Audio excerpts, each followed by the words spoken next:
ನನ್ನ ಹೆಸರು ವೇದಾವತಿ. ನಾನು ಸರ್ಕಾರಿ ಪ್ರೌಢಶಾಲೆ ಗೃಹಲಕ್ಷ್ಮಿ ಬಡಾವಣೆಯಲ್ಲಿ 10ನೇ ತರಗತಿ ಎ ವಿಭಾಗದಲ್ಲಿ ವ್ಯಾಸಂಗ ಮಾಡುತ್ತಿದ್ದೇನೆ. ಇಂದು ನಾನು ಕಸದಿಂದ ರಸ ಎಂಬಂತೆ ನಾನು ವೇಸ್ಟ್ ಆದ ಬಾಟಲ್ ಮತ್ತು ಪ್ಲಾಸ್ಟಿಕ್ ಪೈಪ್, ಕಾರ್ಬೋ ಮತ್ತು ಕಲರ್ ಪೇಪರ್ ಮತ್ತು ಬಣ್ಣದ ನೀರಿನ ಮಿಶ್ರಣವನ್ನು ತಗೊಂಡು ಈ ಮಾಡೆಲ್ ನಾನು ಮಾಡಿದ್ದೇನೆ. ಈ ಮಾಡೆಲ್ ಹೆಸರು ಬಂದು ಮಾನವನ ವಿಸರ್ಜನಾಂಗ ವ್ಯೂಹ ಎಂದು. ಇದೇನು ಕಾರ್ಯನಿರ್ವಹಿಸುತ್ತೆ ಅಂದರೆ ಮಾನವನ ದೇಹದಲ್ಲಿನ ವಿಸರ್ಜನೆ ಕ್ರಿಯೆ ನಿರ್ವಹಿಸುತ್ತೆ. ಇದು ಯಾವ ವಿಸರ್ಜನೆ ಅಂದರೆ ಮೂತ್ರ ವಿಸರ್ಜನೆ ನಿರ್ವಹಿಸುತ್ತೆ. ಮೊದಲನೇದಾಗಿ ನಾನು ಈ ಲೋಟದಲ್ಲಿ ಬಣ್ಣ ಮೆರೆಸಿದ ನೀರನ್ನು ತಗೊಂಡಿದ್ದೀನಿ. ಈಗ ಈ ನೀರನ್ನ ನಾನು ಇದರೊಳಗೆ ಹಾಕ್ತಾ ಇದ್ದೀನಿ.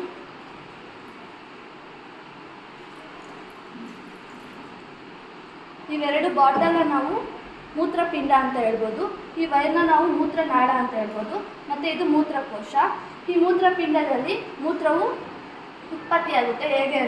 ಹೇಗೆ ಶ್ವಾಸಕೋಶವು ರಕ್ತದಲ್ಲಿನ ಕಾರ್ಬನ್ ಡೈಆಕ್ಸೈಡ್ನ ಹೊರಹಾಕುತ್ತೋ ಅದೇ ಥರ ಈ ಮೂತ್ರಪಿಂಡವೂ ಕೂಡ ರಕ್ತದಲ್ಲಿನ ತ್ಯಾಜ್ಯಗಳಾದ ಯೂರಿಯೋ ಮತ್ತು ಯೂರಿಕ್ ಎಂಬ ತ್ಯಾಜ್ಯ ಆಮ್ಲಗಳಂತಿರುವ ನೈಟ್ರೋಜನ್ ಯುಕ್ತ ಆಮ್ಲವನ್ನು ಇದು ಆಚೆ ಹಾಕುತ್ತೆ. ಆ ತ್ಯಾಜ್ಯವನ್ನೇ ನಾವು ಮೂತ್ರ ಅಂತ ಹೇಳ್ಬೋದು.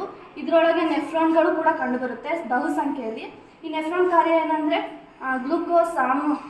ಗ್ಲೂಕೋಸ್ ಮತ್ತು ಅಮೋನಿಯಾ ಮತ್ತು ಇನ್ನಿತರ ನೀರಿನಂತಿರುವ ವಸ್ತುಗಳನ್ನು ಈ ಮೂತ್ರನಾಳದ ಮೂಲಕ ಹೋಗದಂತೆ ತಡೆಗಟ್ಟಿ ಅದು ಹೀರ್ಕೊಳ್ಳುತ್ತೆ. ನಂತರ ಅದು ಸೋಸುವಿಕೆಯ ವಿಧಾನವನ್ನು ನಿರ್ವಹಿಸುತ್ತೆ. ನಂತರ ಆ ಮೂತ್ರವು ಈ ಮೂತ್ರನಾಳದ ಮೂಲಕ ಬಂದು ಈ ಮೂತ್ರಕೋಶದಲ್ಲಿ ಸುಮಾರು 3 ಗಂಟೆ ಸಮಯದವರೆಗೂ ಇಲ್ಲಿ ಶೇಖರಣೆ ಆಗುತ್ತೆ. ಇಲ್ಲಿ 3 ಗಂಟೆಗಿಂತ ಜಾಸ್ತಿ ಏನಾದರೂ ಶೇಖರಣೆ ಆದರೆ ಇಲ್ಲಿ ನಮ್ಮ ಕಿಡ್ನಿಲಿ ಸ್ಟೋನ್ ಆಗಿರ್ಬೋದು ಮತ್ತು ಕಿಡ್ನಿ ಫೇಲ್ ಅಂತ ಕಾಯಿಲೆಗಳು ಕಂಡು ಬರ್ತವೆ.